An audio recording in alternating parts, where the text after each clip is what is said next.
In this video, I'm going to be going over structure for a bearish market condition. So typically when a price is trending bearish, you're going to see a series of lower highs and lower lows. So if this was an actual price action chart, let's pretend it is, right? This would be a lower low, assuming that price was previously trending downward before. This would be a lower high. This would be a lower low. This would be a lower high. So when price is in a bearish market condition, typically this is the type of structure that you will see. Lower lows and lower highs. So the most simplest form I could do it, or I can explain to you when price is trending bearish, it's going to be moving from the left hand side of your screen to the bottom right. Along with that, again, it's going to be forming lower lows and lower highs. This is going to be considered a lower high because this high is lower than our previous high. And this is going to be considered a lower low because this low is lower than our previous low. So again, price is forming lower highs and lower lows. So it's really as simple as that. Now, when a bearish market structure is broken, price will either do one or two things. It'll form something like this, or I see one of three things. Right? It'll do something like this, where price made a lower low, then a lower high, then a lower low, then a higher high. Right? Again, this is a higher high because price got higher than our previous high. And again, each time frame has its own trend.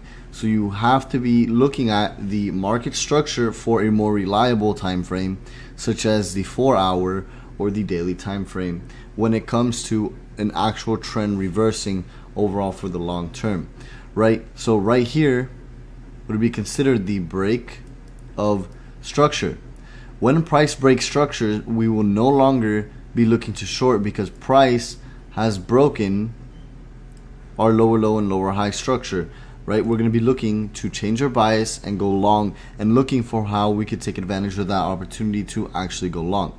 So again, when price breaks structure, price breaks your previous lower high point. So this is one example of what price could do when it is going to change in trend.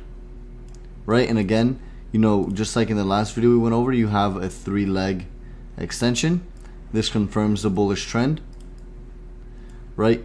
Another example of what price could do when it is going to reverse is form a double bottom, which again you'll learn later on with actual price action chart what a double bottom is. Right? It's typically a trend reversal pattern. So again, price will form a lower high, then a lower low, or in this case, price will form a low, right? Because they're equal, and then price will form a higher high, then a higher low, then a higher high. And then this 3-leg extension here confirms the bullish trend. And again, right, price broke structure after price broke above our previous lower high point, making it a break of structure, almost validating a change in trend here. It is confirmed, a change in trend is confirmed when price does a 3-leg extension where price makes the first higher high, then the first higher low, and at this point you're going to be looking to buy. Right? And then price forms a higher high where typically you're going to be looking to close your positions. Now, last but not least, right, another version of a change in trend could look something like this, where price comes down, makes a higher low, then a higher high. Then again, you have your repetition of higher highs and higher lows in a bullish trend. So we have a lower high, we have a higher low, and we have a higher high. Once price breaks above this lower high point, it is considered a break of structure, and it is no longer in a valid downtrending structure.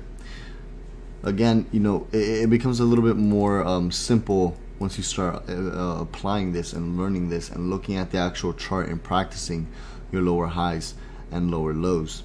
Right? So those are kind of just some of the examples there of the higher highs and higher lows.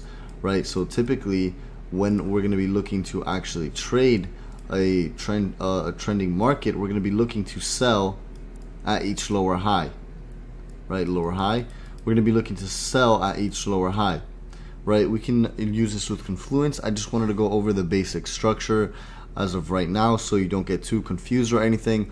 But we're going to be looking to sell at the lower high, because think about it like this, right? If you sell at a lower low, you're selling at the most quote-unquote expensive price, because price can pull back and discount.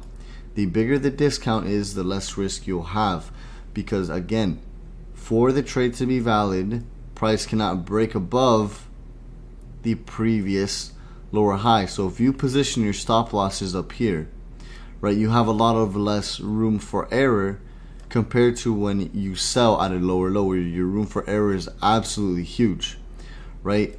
And based off of risk to reward ratios, you'll be able to make back some of the profits you may have lost. So typically a pullback strategy is a strategy where your win rate does take a hit, and it is a little bit more of a harder strategy to trade, but the risk to reward pretty much makes up for all of that. So again, you know, just simple lower highs and lower lows, just simple concepts. Trading is all about simple concepts put together in different situations, right? So in the next video, we're going to kind of dissect this a little bit more and what to kind of look for when it comes to actually selling at each lower high point.